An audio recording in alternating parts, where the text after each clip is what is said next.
함께 사사기 3장 31절 시작.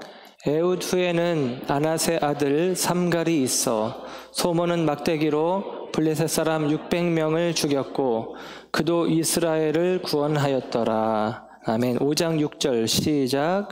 아낫의 아들 삼갈의 날에 또한 야엘의 날에는 대로가 비었고 길의 행인들은 오솔길로 다녔도다. 아멘. 자리에 앉으십니다. 오늘 이 시간에도 하나님의 사랑하심과 은혜가 저와 여러분 가운데 함께하기를 소원합니다. 오늘은 사사기 5번째 시간 사사 삼갈, 부제는 소막대기라는 제목으로 말씀을 전합니다. 삼갈의 이야기가 짧죠. 성경이 삼갈의 이야기가 3장 31절 한 절만 있어서 설교를 어떻게 해야 되나 고민을 했습니다. 그러다가 5장 6절까지 거기도 한 이름이, 삼갈의 이름이 나와서 덧붙여서 읽었지만 여전히 짧은 이야기입니다. 성경이 짧기 때문에 설교가 짧을 것이라는 기대를 여러분들이 하실 텐데 어찌 될지는 이따 끝나고 보도록 하시고, 우리 교회에서 저 옥천 쪽에 있는 한 펜션에 우리 중고등부 청년부가 이제 캠프를 이제 다녀온 곳이 있습니다. 우리 목자 수양에도 그곳으로 다녀온 적이 있는데 그 펜션 이름이 소막대기 펜션이에요. 소막대기 펜션. 그래서 가서 보고 나서 사람들이 여기는 펜션 이름이 참 특이하다. 소막대기, 그것도 영어로 써놨어요. SOMAK 뭐 그렇게 해서 소막대기가 뭐지? 이렇게 이야기를 해서 삼갈의 소막대기다 그랬더니 뭐 우리 목자들을 폄훼하려고 하는 얘기는 아니고 신앙생활을 오래 하신 분들도 삼갈이 누구냐 소막대기가 뭐냐 이렇게 이제 반응을 하시기도 합니다. 그만큼이나 삼갈의 이야기를 아는 사람은 많지 않아요. 삼갈의 이야기를 너무나 짧게 기록을 해주고 있잖아요. 기록이 한 절밖에 없기 때문에 어쩌면 그냥 쉽게 지나쳐버리고 혹은 무시하고 지나가 버리는 이야기가 삼갈의 이야기라고 할 수 있어요. 오늘 3장 31절에 딱 한 절, 에훗 후에는 아낫의 아들 삼갈이 있어 소모는 막대기로 블레셋 사람 600명을 죽였고 그도 이스라엘을 구원하였더라. 끝이에요. 이 삼갈에 대한 이야기가 다입니다. 사사기 3장에는 3명의 사사의 이야기가 나와요. 첫 번째 사사인 온니엘. 온니엘은 그 이전에 1장에서도 나왔었는데 기랴세벨을 쳤던 사람, 그리고 갈렙의 조카인 동시에 갈렙의 딸 악사의 남편이면서 첫 번째 사사로서 그가 메소포타미아 왕 구산 리사다임을 어떻게 그가 물리쳤는지 등등 자세하게 이야기를 해줍니다. 두 번째 사사는 왼손잡이 에훗의 이야기가 굉장히 자세히, 특별히 그가 이 모압왕 에글론을 죽이는 장면은 굉장히 소상하고 자세하게 기록을 해주고 있어요. 그리고 그가 전쟁에까지 나아간 이야기까지 굉장히 길게 이야기를 해주고 있습니다. 그런데 세 번째 사사인 삼갈은 너무나 간단하게 기록을 해주고 있는 것이죠. 삼갈에 대한 기록이, 표현이 인색하다라는 생각이 들 만큼 짧게 기록이 되어져 있습니다. 삼갈이라는 사람이 있다. 그가 아낫의 아들이고, 그리고 그가 소모는 막대기를 가지고 블레셋 사람 600명을 죽였다. 그도 구원자다. 끝.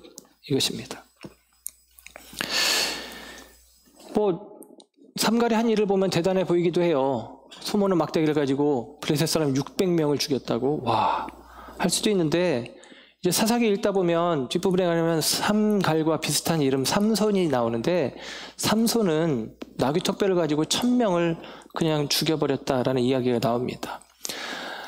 사무엘 하 23장에 보면 다윗과 함께 했던, 다윗을 도왔던 용사들의 이름이 쭉 나열되어 있는데 그 가운데 요셉 밧세벳이라고 하는 사람이 나와요. 요셉 밧세벳. 생소하시죠? 뭐 이런 이름도 있는데 요셉 밧세벳, 이 사람이 한 번에 800명을 죽였다라는 기록이 나옵니다. 그러니까 그런 사람 생각해보고 그러면 삼갈이 600명을 죽였어? 그냥 그런가 보다라고 생각하고 지나갈 수도 있는 그런 이야기들이에요.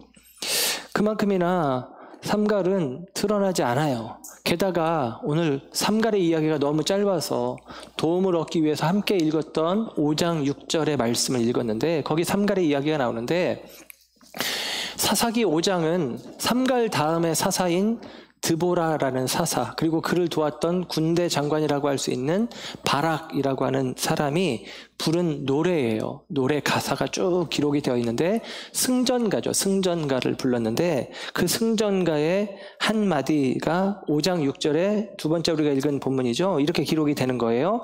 아낫의 아들 삼갈의 날에 또는 야엘의 날에는 대로가 비었고 길의 행인들은 오솔길로 다녔도다. 그럽니다.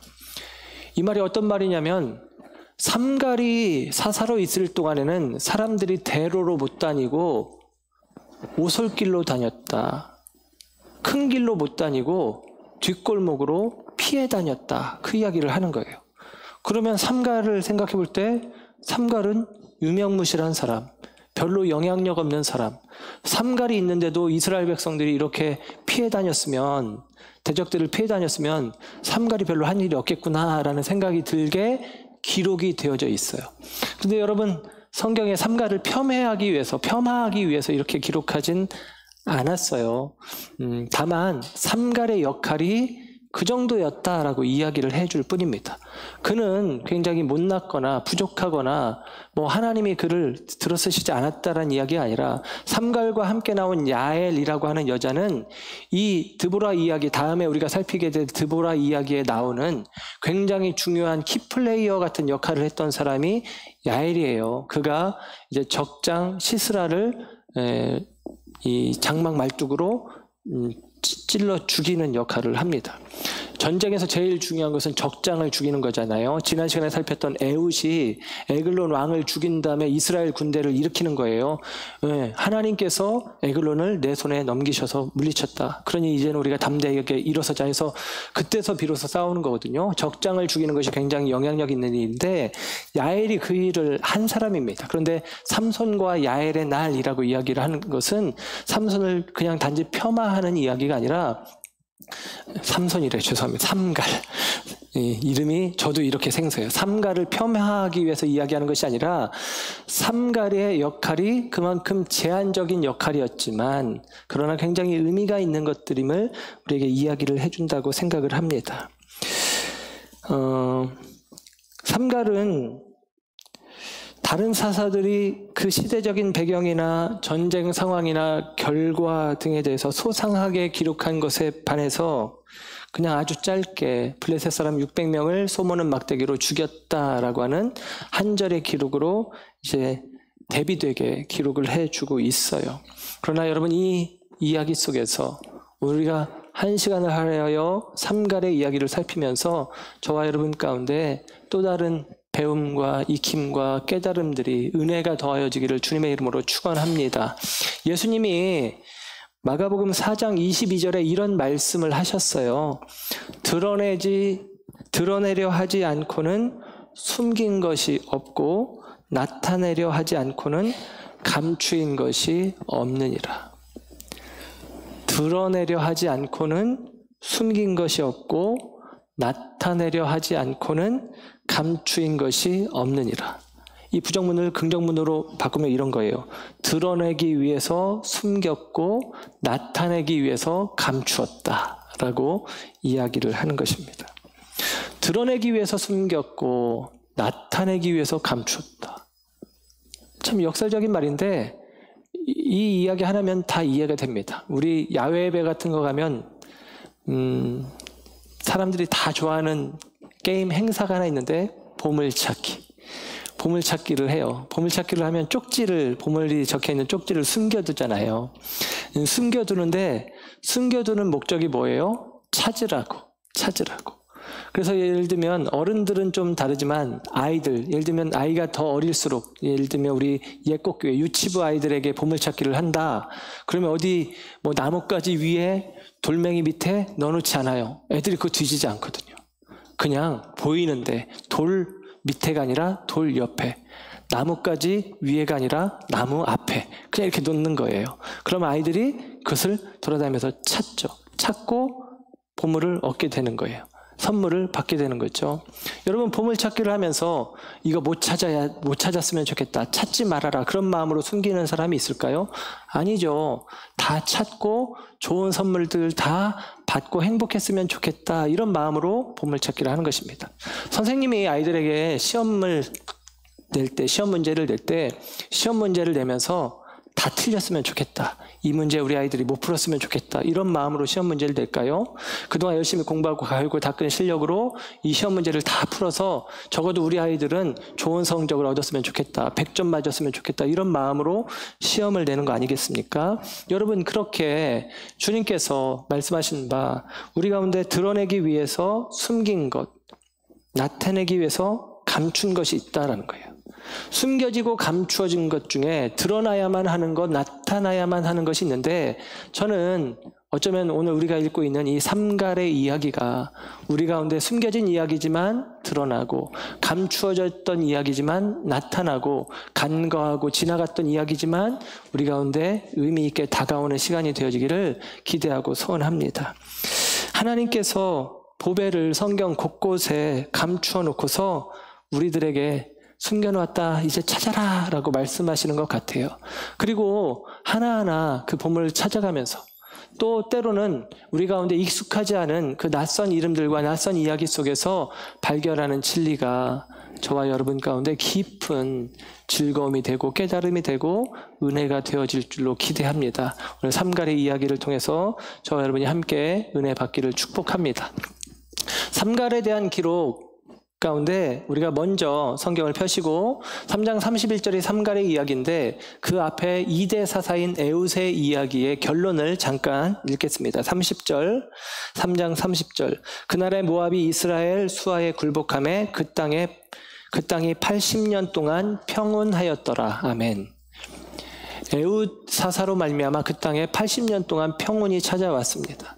18년 동안 모압의 통치를 받다가 80년 동안 평화의 시기가 온 거예요. 근데 여러분, 에웃이 에글론에게 공물을 바치러 갔었고, 그리고 암살해서 에글론을 죽이게 되어지는데, 만약에 에웃이 그 일을 20살 때 했다면 에웃이 죽은 80년, 에웃의 시기 80년을 더하면 100살이 되는 거고요. 30살에 그 일을 했다면 그래도 나라를 대표해서 조공을 바치는 일을 하는데 아주 어리진 않았을 것 같아요. 그러면 110세 정도가 되는 거예요. 여호수아가 110세에 죽었다고 성경이 기록을 해줍니다. 그러니까 그 시대에는 그쯤 사나 봐요.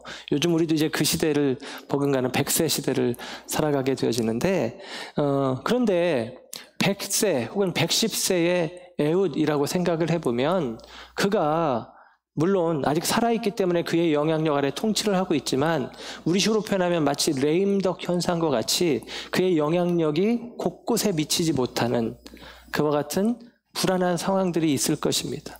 그래서 그 시기에 에웃이 살아있는 시기이지만 에웃의 시기의 말미에 혹은 에웃의 영향력이 미치지 않는 또 다른 지역에서 활동했던 사사로 여겨지는 게 바로 삼갈이에요.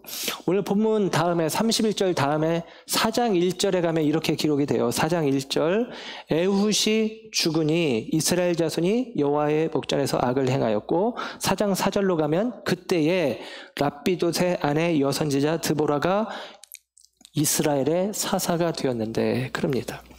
그러니까 3장 31절에 에훗 후에 삼갈이 있고, 4장 1절에 가면 에훗이 죽은 후에 라고 이야기하면서 그때에 이제 여선지자 사사 드보라가 일어났다라고 이야기를 하는 거예요. 그러니까 삼갈은 중간에 괄호 넣기처럼 되어 있어요. 온니엘, 에훗, 드보라. 에훗과 드보라 사이에 괄호 넣고 삼갈. 그런 느낌으로 지금 기록이 되어 있단 말이죠. 바꿔 말하면 에웃이 활동했던 시기는, 죄송합니다. 삼갈이 활동했던 시기는 에웃이 통치하면서 사사로 있으면서 80년 동안 평안을 누리던 시기인 거예요. 근데 그 평안을 누리던 시기에 5장 6절의 이야기처럼 이스라엘 백성들이 대로로 다지지 못하고 오솔길로 뒷골목으로 숨어 다녀야 되는 경우들이 곳곳에서 있었다라는 것입니다. 그때에 그들 가운데 한 구원자가 일어났으니 그가 삼갈이다라고 이야기를 하는 거예요.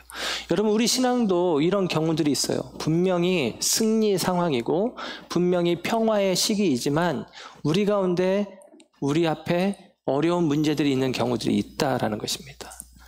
오늘 삼갈의 이야기, 삼갈이 활동했던 시기는 그런 시기예요. 개인적으로 저의 목회 시기 속에서 지금 저의 목회 시기는 굉장히 평안하고 행복한 시기, 행복하다는 표현보다는 평안하고 좀 안정적인 시기라고 생각을 합니다.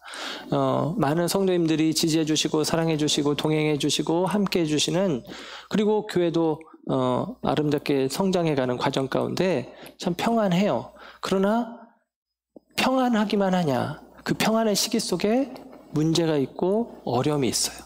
뭐 개척했을 때처럼 막막하거나 그러지는 않겠지만 평안하다고 감사하다고 여겨지는 시기 안에서도 문제들은 있다라는 것입니다. 때로 마음이 불편하고 힘들고 어려운 일들이 있단 말이죠.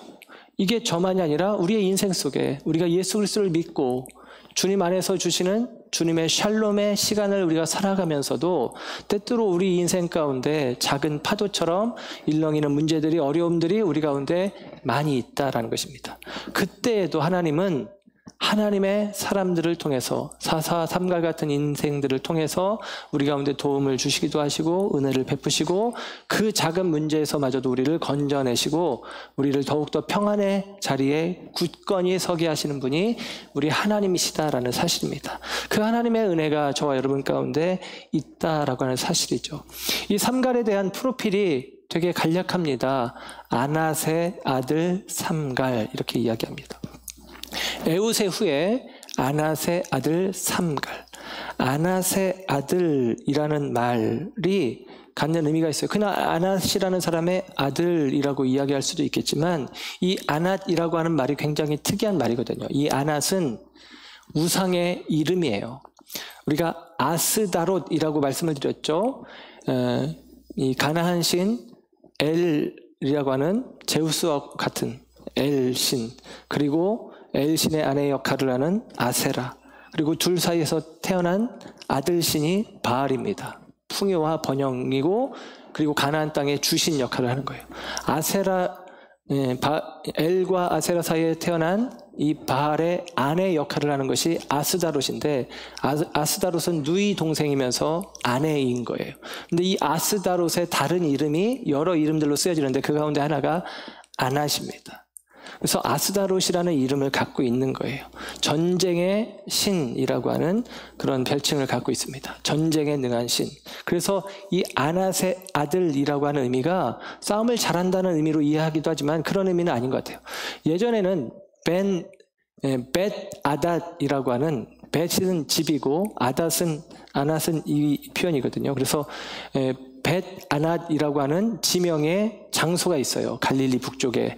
그래서 거기 출신이다라고 성경학자들이 해석을 하기도 했었지만 오늘날에는 그 해석은 다 없어지고 이 아낫의 아들이라는 의미는 우상 숭배하던 자의 의미가 포함되어 있는 내용이다. 그러니까 정확하게는 알 수 없지만 이 삼갈의 아버지가 아낫을 섬기던 자였든지, 아니면 삼갈이 아낫을 섬기다가 하나님을 섬기는 자로 우리식으로 표현하면 개종했든지 알 수 없지만 그는 이방신과 굉장히 밀접한 관련이 있는 사람, 그렇게 여겨집니다. 나아가서 삼갈이라는 이름도, 삼갈이라는 이름이 히브리식 이름이 아니에요.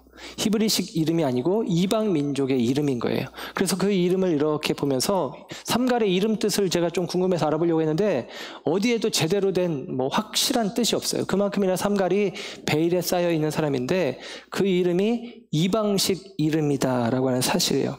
그래서 역사서 가운데 보면 고대 해쪽 속의 왕 이름 중에 삼갈이라는 이름이 있어요. 그래서 그쪽의 이름이 아닌가라고 짐작을 하기도 합니다. 우리식으로 표현하면 이게 삼갈이 왜 히브리식 이름이 아니지라고 할 때, 예를 들면 우리가 어떤 사람의 이름을 지으면서 아낫의 아들 이름이 이런 거예요. 부처라고 기독교인이 아이의 이름을 석가 이렇게 짓지는 않잖아요. 부처 이렇게 짓지는 않잖아요.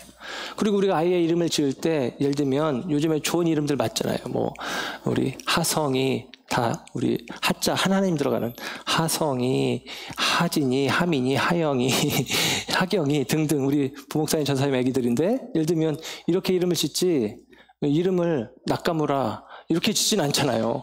느낌이 있죠. 네, 일본 이름인가? 그런 것처럼 삼갈 그러면 이게 히브리식 이름이 아니라는 거예요. 그러니까 한마디로 말하면 삼갈은 이방인인 거예요. 이방인.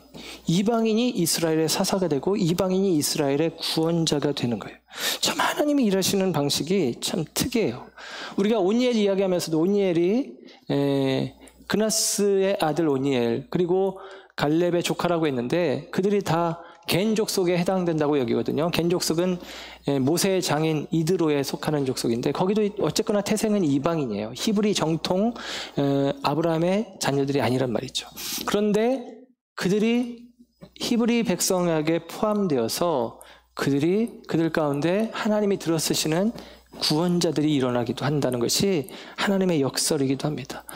외면받고 버림받아야 될 존재 같은데 그를 통해서 하나님이 구원자로 사용하시는 하나님의 일하심을 볼 수 있죠. 그게 바로 삼갈의 이야기 속에 담겨있는 내용입니다. 또 하나는 삼갈이 지금 블레셋 사람 600명을 죽일 때 그가 사용한 무기가 소모는 막대기, 옛날 성경에 소막대기라고 그냥 했는데 소막대기라는 것이죠. 그것을 통해서 우리가 짐작할 수 있는 것이 있어요. 삼갈의 직업은 군인이다, 농부다. 농부구나 라고 짐작할 수 있습니다. 훈련된 군인이 아니라 농사짓던 사람이고 그가 아무리 농부라 하더라도 전쟁에 나간다면 뭔가 이왕이면 소모는 막대기 말고 뭔가 사람을 해하기 좋은 청동 칼이라도 들고 갈 텐데 그는 소막대기로 싸웠다고 하는 걸 보니까 어쩌면 그는 일상의 삶을 살아가고 있었던 것 같아요. 이건 제 상상입니다.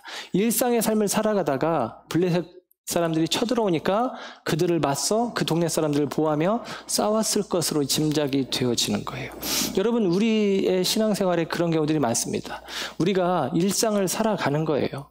뭐 어떻게 맨날 영적 전쟁을 싸우겠습니까? 그러나 그 일상 속에 우리를 넘어뜨리러 가는 영적 가시, 블레셋은 나중에도 계속 나오지만 이제 가나안 거민으로 살아가는 이스라엘 백성들 가운데 블레셋은 계속같이 옆구리에 가시 노릇을 해요. 그런데 그 블레셋이 이 가나안 가운데 그냥 있다고요. 우리들이 신앙의 삶을 살아가고 평안한 삶을 살아가지만 우리를 넘어뜨리고 우리를 해하는 영적인 가시 역할을 하는 블레셋은 늘 우리 가운데 있는 것입니다. 그것들이 우리 가운데 있어요.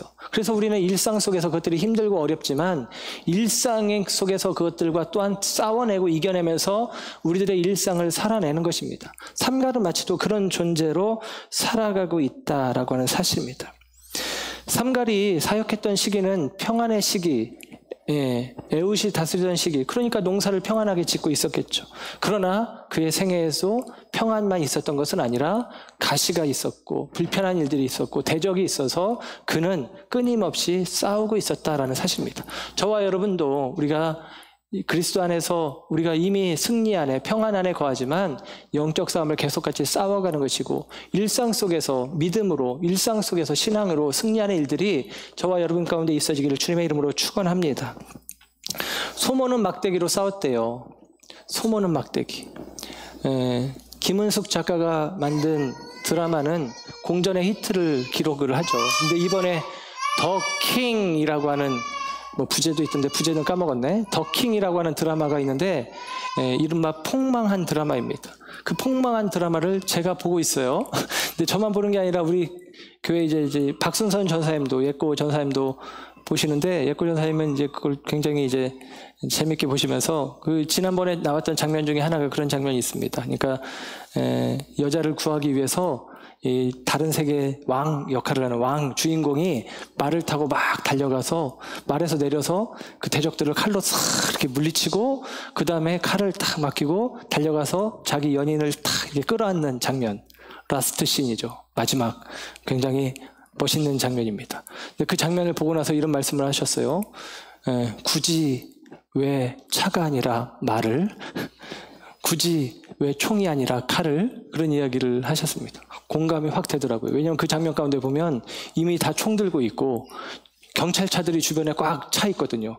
근데 왜 차가 아니라 말을, 왜 총이 아니라 칼을 쓰는 거지? 라는, 물론 이제 화면을 멋있게 만들려고 만들었겠지만 그런 거예요. 왜 굳이 소막대기를, 소모는 막대기를 가지고, 이왕이면 멋들어지게 좋은 무기를 가지고, 블레셋은 철기 문명이 발전한 나라고 그들의 손에는 아마 철 무기가 들려 있을 것입니다. 철 무기의 강력함은 철 갑옷을 입으면 청동 칼로 치면 칼이 휘어져 버립니다. 철 화살을 가지고 쏘면 청동 갑옷을 입고 버티면 뚫려 버립니다. 그만큼이나 강력한 것이 철이에요. 그런데 철에 대적하기 위해서 청동도 아니라 나무 막대기를 가지고 사용하시게 하시는 거예요. 크게 삼갈의 이야기 가운데 담겨진 하나님의 이 어떤 풍자라고 이야기할 수 있습니다. 하나님의 풍자가 참 놀랍죠. 굳이 왜 철 무기가 아닌, 청동 무기가 아닌 나무 막대기를 가지고 싸우게 하시나.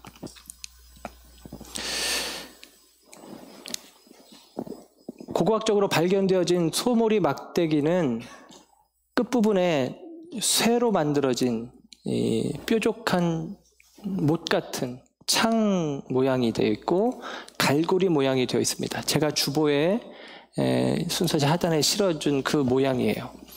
그래서 뾰족한 걸로 찌르고 그래서 소를 몰아가는 거예요. 그리고 갈고리 모양으로 쟁기나 그런 것에 끼어 있는 흙을 떨어내주는 것입니다. 그래서 밭을 잘 갈 수 있도록 만드는 도구인데, 그런데 그게 이제 일반적으로 한 2m 정도 되는 막대기에 그 철구를 끼워서 사용을 하는데, 사무엘서를 통해서 확인해 본 것처럼 지금 사사기 시대, 지금부터 3300년 전쯤에 이 시대 속에서는 적어도 유대인들, 히브리 백성들에게는 철 문화가 익숙하지 않은 상황입니다. 그래서 저는 짐작컨대 그냥 나무 막대기를 뾰족하게 만들어서 소를 이렇게 다루어가는 도구에 나무 막대기가 아닌가라고 생각을 해보는 거예요. 그런데 여러분, 이 나무 막대기를 가지고 하나님이 블레셋의 철 무기를 들고 있는 600의 사람들을 물리치도록 하나님이 도우셨겠죠. 도우신 것입니다. 역사하신 것입니다. 하나님의 풍자가 담겨 있는데, 여러분, 블레셋의 신은 바알신이에요. 바알신을 모양으로 만들었을 때 황소 모양입니다. 그 황소 모양의 바알신을 숭배하는 블레셋 사람들을 지금 소 모는 막대기로 물리치는 것입니다. 참 특이하죠. 역설적입니다. 블레셋 사람들이 섬기는 신이 바알이라고 했는데, 아까 말씀드린 것처럼 바알의 아내 아스타롯 아낫, 그리고 아낫의 아들 삼갈. 아낫의 아들은 바꾸어 바알의 아들입니다. 그런데 이 삼갈이 바알의 아들이 바알을 찌르는 거예요. 하나님이 가지고 있는 풍자와 역설입니다. 하나님께서 원수 마귀가 어떤 방법으로 다가오든 그 원수의 그릇됨으로 물리치십니다. 대표적인 예가 십자가죠. 왜 하필이면 나무 막대기 같은 나무 십자가야? 왜 십자가에서 예수님이 죽어야 돼? 라고 생각할 수 있겠지만, 원수 마귀는 예수님을 십자가에 달고 스스로 이겼다, 내가 능하다, 강하다 여겼을지 모르지만, 하나님께서는 그 십자가를 통해서 인류를 구원하시고 죄사함의 일들을 성취하시고, 나아가 그 십자가 위에 부활 생명으로 자리하신 예수 그리스도를 통해서 저와 여러분 가운데 하나님의 구원을 나타내십니다. 하나님의 역설, 하나님의 풍자죠. 참 성경의 이야기는 이런 역설적인 이야기, 풍자적인 이야기로 가득 차 있어요. 저와 여러분의 삶 속에서도 때로 우리가 정말로 우리의 입장에서는 하필이면 이거야, 굳이 이거야 라고 하는 그것들이 저와 여러분 가운데 하나님의 뜻을 이뤄가고 하나님의 구원을 이뤄가고 하나님의 축복을 이루어가는 도구가 될 수 있다는 사실을 믿으시기 바랍니다. 하나님은 그렇게 참 재미있는 하나님이셔요. 그 하나님께서 오늘 소 모는 막대기로 일을 하시는데, 여러분, 저는 오늘 본문 속에서 이 소 모는 막대기의 의미를 좀 깊이 살펴보려고 합니다. 이 소 모는 막대기라고 이야기했는데, 삼갈이 이 소 모는 막대기로 주의 일을 감당합니다. 이 삼갈이 소 모는 막대기를 갖고 있는데, 이 소 모는 막대기가 갖고 있는 의미가, 소 모는 막대기가 성경의 원어로 말마드라고 하는 단어로 쓰여졌는데요. 성경에 딱 한 번 나와요. 그러니까 말마드가 구체적으로 어떤 건지 정확하게 알기가 어려워요. 그런데 이 말마드가 이 라마드라고 하는 말에서 파생이 되어진 말입니다. 그러니까 어원이 라마드예요. 라마드는 가르친다, 배운다, 이런 뜻이 있습니다. 그래서 소 모는 막대기는 가르친다, 배운다. 그러니까 하나님께서, 이스라엘이 그런 게 있는데, 이스라엘에서는 소를 몰거나 양을 치는 것을 가르침과 양육으로 이해를 하고 있어요. 시편 23편, 주의 지팡이와 막대기로 나를 안위하시나이다. 그게 하나님께서 어리석은 인생을 가르치시고 돌보시고 양육해 가시는 과정으로 이해할 수도 있는 대목이기도 합니다. 그래서 이 소모는 막대가 가지고 있는 이 말마드라는 말의 어떤 근원적인 의미, 내용적인 의미는 가르친다, 배운다, 이런 의미들을 갖고 있다라는 사실입니다. 이 히브리어 라마드라는 말이 성경에는 많이 쓰여졌는데, 예레미야 10장 2절에는 이런 의미로 쓰여집니다. 여호와께서 이와 같이 말씀하시되 여러 나라의 길을 배우지 말라. 그래서 배운다는 말이 라마드예요. 그런데 배워라. 그런데 여러 나라의 길은 배우지 말아라. 곧 여러 나라의 길, 여러 길이 아니라 하나님의 백성들 가운데는 한 길이 있는 것이죠. 오늘 삼갈이 저는 그 한 길의 사람으로 살았다라고 생각을 합니다. 하나님께서 그의 인생을 한 길로, 하나님의 뜻을 이루어가는 길로, 생명된 길로, 소몰이 막대로 몰아가신 인생이 삼갈이 아닌가라는 생각을 해봅니다. 여호수아가 이런 말을 했거든요. 여호수아가 이스라엘을 향해서 나와 내 집은 오직 여호와만 섬기겠다. 너희들이 가나안의 다른 신들을 섬길지라도 나와 내 집은 여호와만 섬기겠다. 오직 나는 한 길, 하나님을 향한 믿음의 길 외에는 나와 나의 집에는 없다라고 이야기를 하는 것이죠. 여러분, 그렇게 우리의 길을 가르쳐주는 것, 그것이 바로 라마드라는 표현 속에 담겨져 있습니다. 마태복음 11장 28절에서 30절 말씀은 우리가 잘 아는 말씀인데, 수고하고 무거운 짐진 자들아 다 내게로 오라. 내가 너희를 쉬게 하리라. 나는 마음이 온유하고 겸손하니 나의 멍에를 메고 내게 배우라. 그리하면 너희 마음이 쉼을 얻으리니 이는 내 멍에는 쉽고 내 짐은 가벼움이라 하시니라. 아멘. 내 멍에를 메고 내게 배워라. 멍에를 메고 배워라. 뭐예요? 소예요, 소. 소를 이야기하는 거예요. 우리가 배운다는 것, 배울 때에 우리가 그 배움의 자리가 어디냐? 소와 같이 우리가 있는 것이고, 우리가 그 배움의 자리에서 주님이 어떻게 하시냐? 소몰이 막대로 우리를 몰아가시는 것입니다.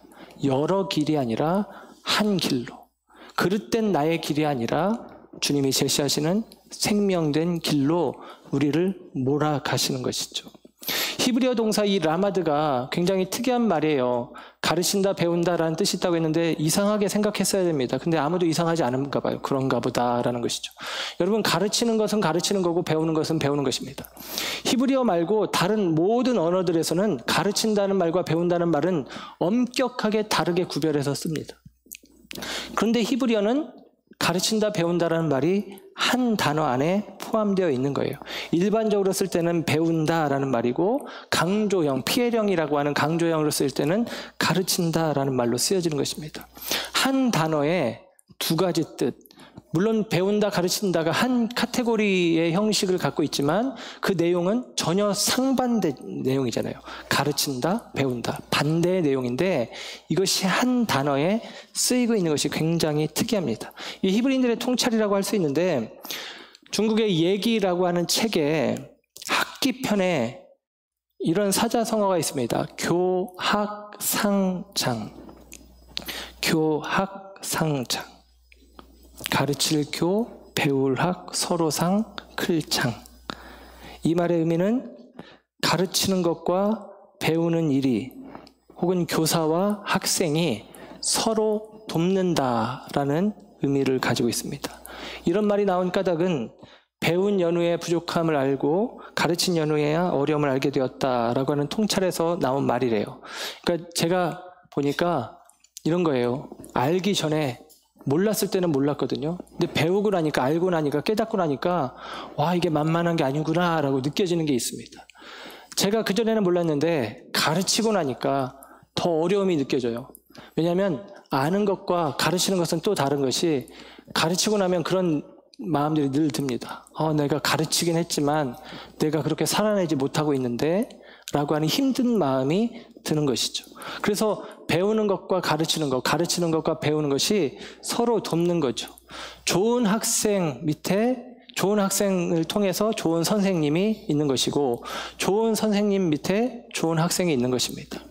예, 우리 성도님들이 말씀을 잘 들어주시니 제가 말씀을 다 더 잘 전해야 되겠다라는 마음을 갖는 것이고, 제가 말씀을 더 잘 전하려고 몸부림칠 때 우리 성도님들 가운데 영적으로 더 풍성해지는 일들이 있고, 예를 들면 이게 교학상장이죠. 그런데 이게 히브리어에는 한 단어 안에 다 포함이 되어 있는 거예요. 가르침과 배움이라고 하는 말이 다 포함이 되어 있는 것이죠.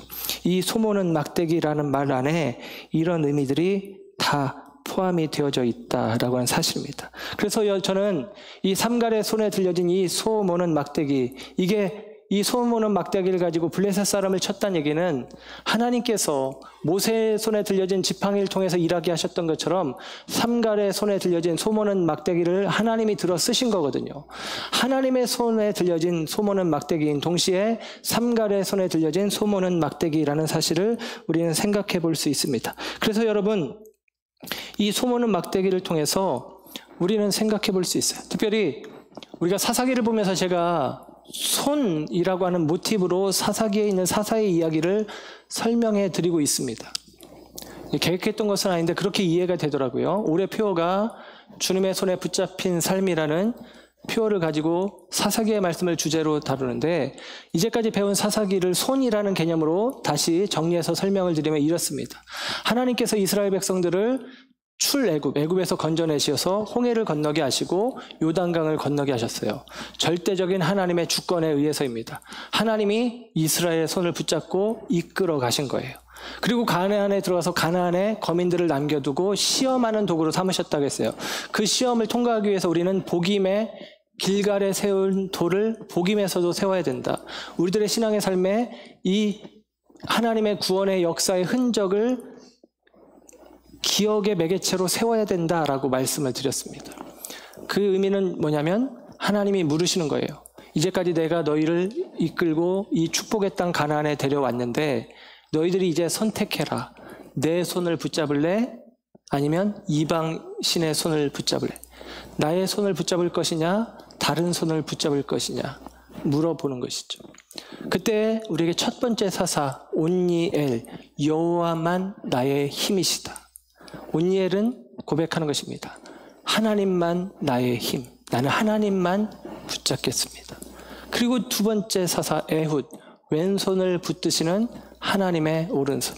왼손은 볼품없고 연약하고 그리고 그릇되었다고 인식되어지는 손임에도 불구하고, 그러나 하나님의 능하신 오른손이, 권능의 오른손이 그 왼손을 붙잡을 때 에훗은 하나님의 쓰시는 구원자가 되어지는 것입니다.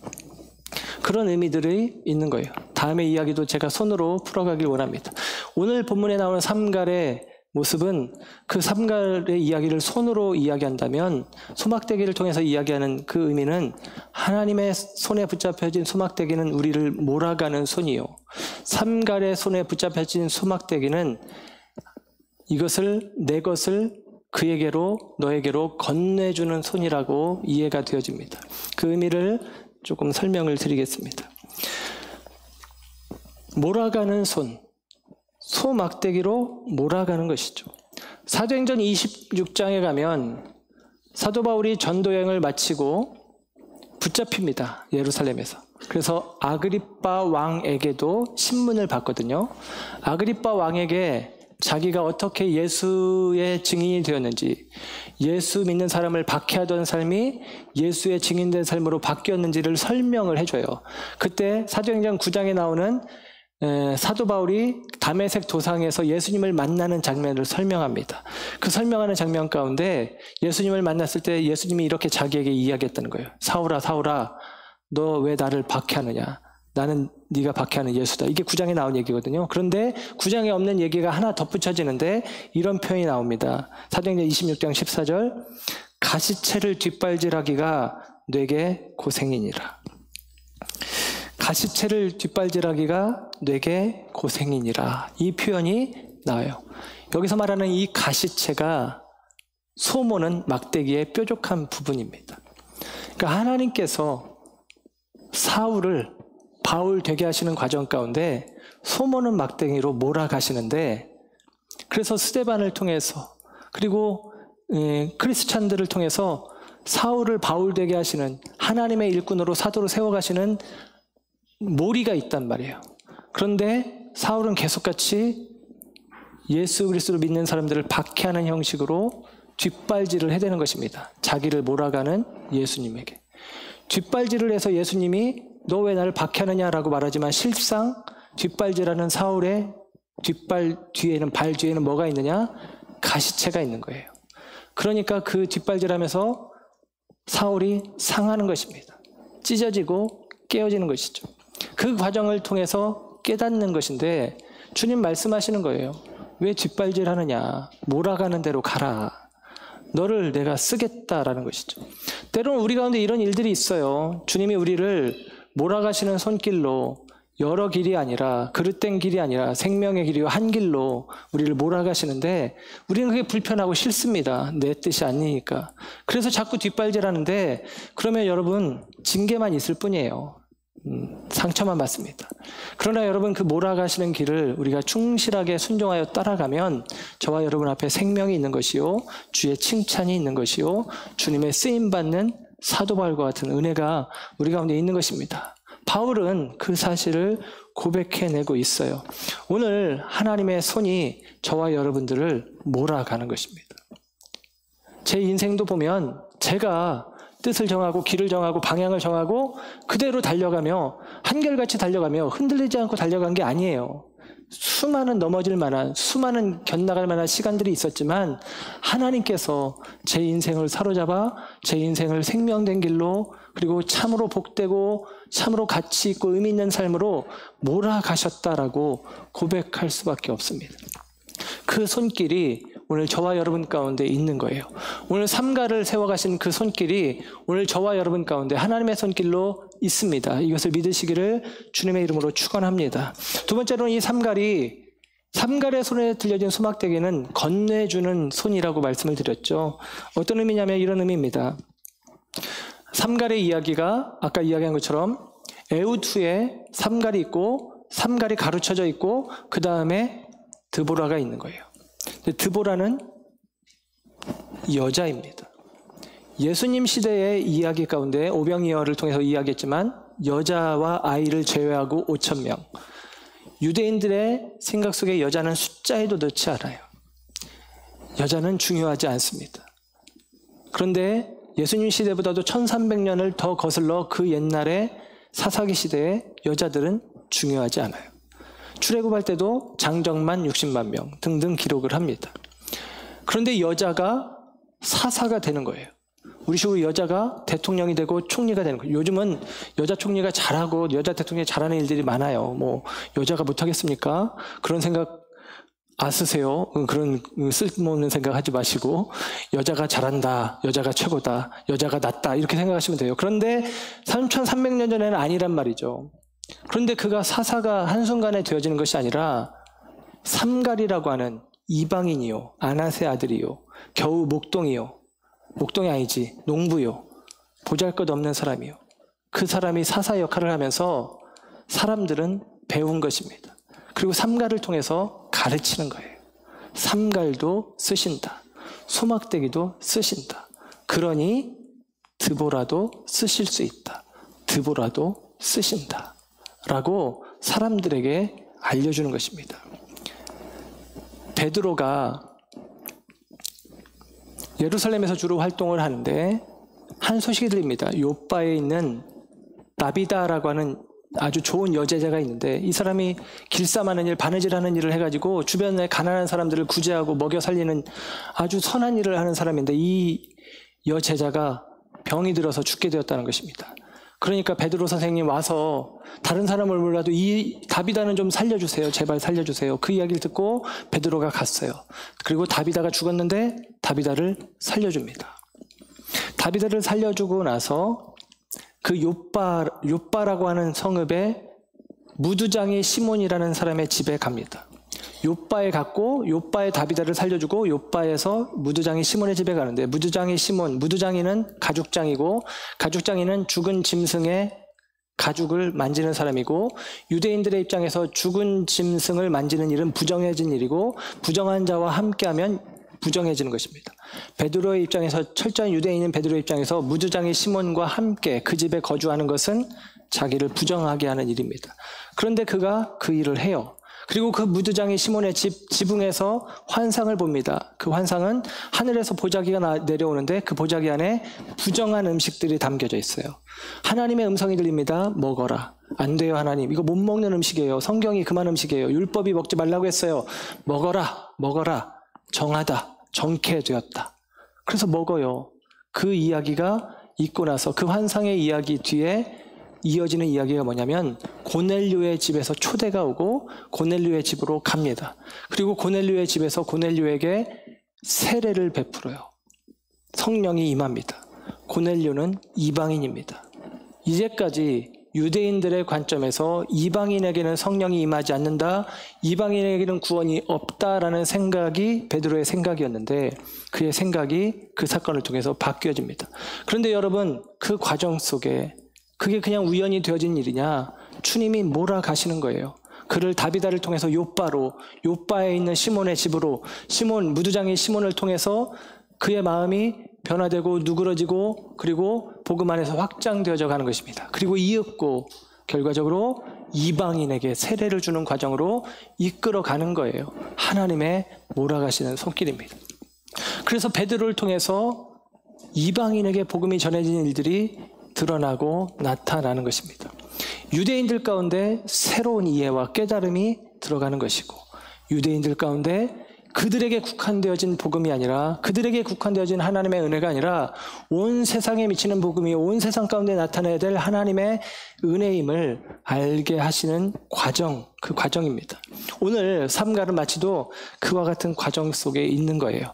비록 보잘것없는 삼가리지만, 비록 이방인에 속한 삼가리지만 농부요 겨우 그의 손에 들려진 것이 소막대기에 불과하지만 그것을 통해서 하나님이 일하셨고 삼가를 쓰셨다면 드보라도 쓸 수 있다. 그래서 삼가의 이야기를 마치도 괄호처럼 기록을 해주고 있습니다. 그러나 그 삼갈의 이야기는 우리 가운데 들려주는 큰 이야기들이 있는 것이죠. 저는 개인적으로 좀 자신이 없어요.